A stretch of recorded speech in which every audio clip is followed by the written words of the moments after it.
Hai guys, ketemu lagi dengan aku di channel Lady Din. Semoga kalian semua dalam keadaan yang sehat dan bahagia. Kali ini, aku mau menceritakan tentang wanita yang baru saja mau memulai kehidupan barunya, namun dihentikan secara mengerikan. Bagaimana kisah lengkapnya? Tanpa basa-basi lama-lama, kita langsung masuk ke ceritanya ya. Sebelumnya, jangan lupa untuk subscribe dulu channel ini dan nyalakan lonceng notifikasinya supaya kalian tahu video terbaru dari aku.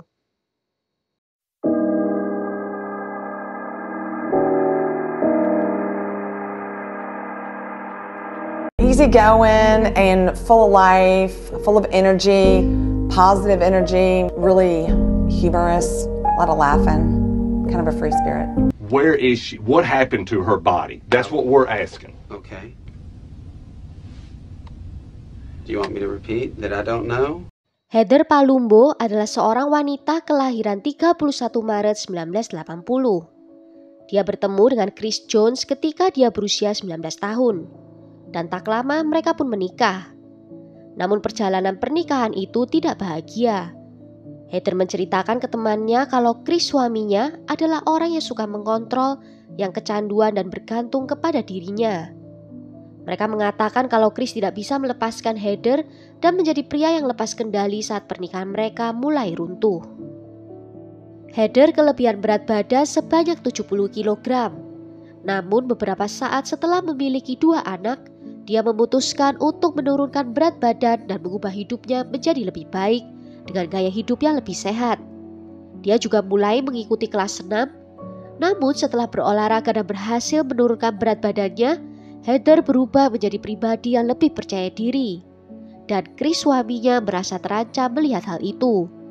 Semua teman dan keluarga setuju kalau Chris kehilangan cengkramannya kepada Heather. Teman Heather juga mengatakan kalau Heather seperti kupu-kupu yang baru saja keluar dari kepompongnya. Heather menjadi lebih berani untuk mengutarakan pendapatnya. Suaminya juga terkejut karena Heather tiba-tiba meminta mereka untuk bercerai. Mereka berdua telah menikah selama lebih dari 8 tahun dan memiliki perselisihan hak asuh atas 2 anak mereka. Chris menjadi terobsesi dengan Heather dan tidak bisa melepaskan dirinya. Di saat yang bersamaan, Heather juga mulai bertemu dengan seorang pria yang lain. Setelah perpisahan itu, perilaku Chris menjadi aneh dan tampaknya berbahaya. Akhirnya menyebabkan Heather memilih untuk pindah dari townhouse yang ditinggali bersama dan membawa kedua anaknya yang masih kecil itu pindah ke rumah yang disewanya sendiri. Pasangan ini akhirnya resmi berpisah pada bulan Januari. Heather juga kemudian mengajukan perintah perlindungan dari suaminya.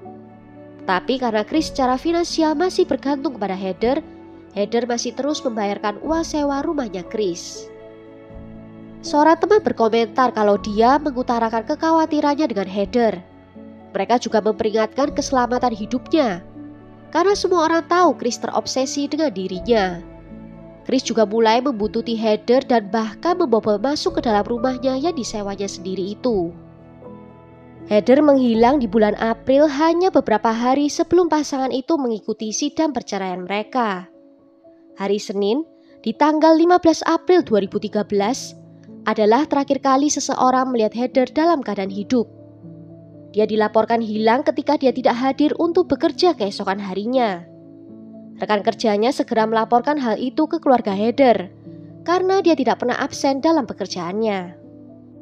Mereka mencoba menghubungi Heather ke ponselnya tetapi tidak ada jawaban. Dan kemudian seorang kerabat memutuskan untuk mampir ke rumah untuk melihat apakah dia ada di sana.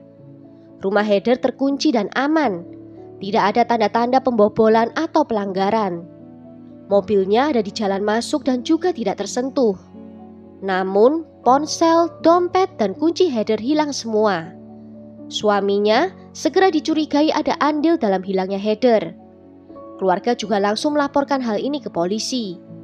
Dan pihak keamanan segera menyisir daerah-daerah terdekat rumahnya, tetapi tidak ditemukan tanda-tanda keberadaan Heather. Dalam sebuah wawancara dengan seorang reporter TV, sambil menangis, Chris membantah terlibat dalam hilangnya istrinya itu dengan mengatakan kalau dia mencintai istrinya melebihi apapun. Dan dia tidak mungkin menyakiti dirinya. Dia juga menyebutkan kalau dulunya mereka adalah keluarga yang berbahagia sebelum istrinya memutuskan untuk pergi meninggalkan dia secara tiba-tiba.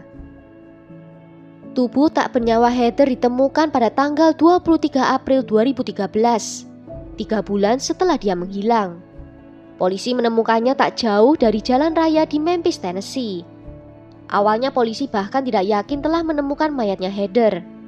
Ternyata tubuh yang terbungkus kasur angin itu telah diikat dan dibakar. Jenazahnya hangus begitu parah sehingga pihak berwenang harus mengidentifikasi mayat itu dengan catatan giginya.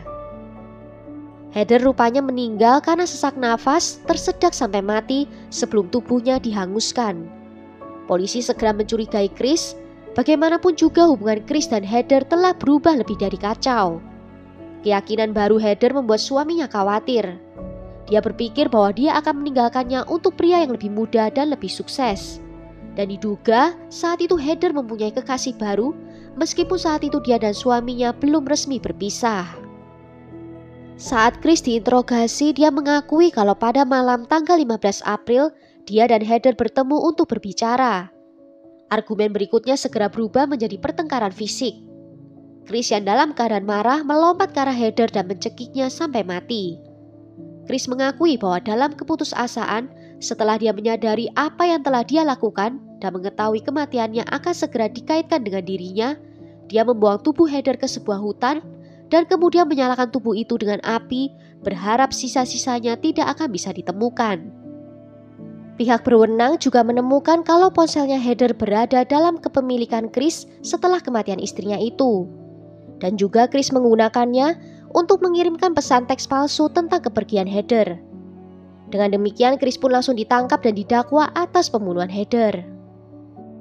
Di interogasi selanjutnya, Chris mengisyaratkan kalau Heather ada keinginan untuk menghabisi nyawanya sendiri dan menunjukkan kepada pihak berwenang bagaimana Heather mengiriminya email.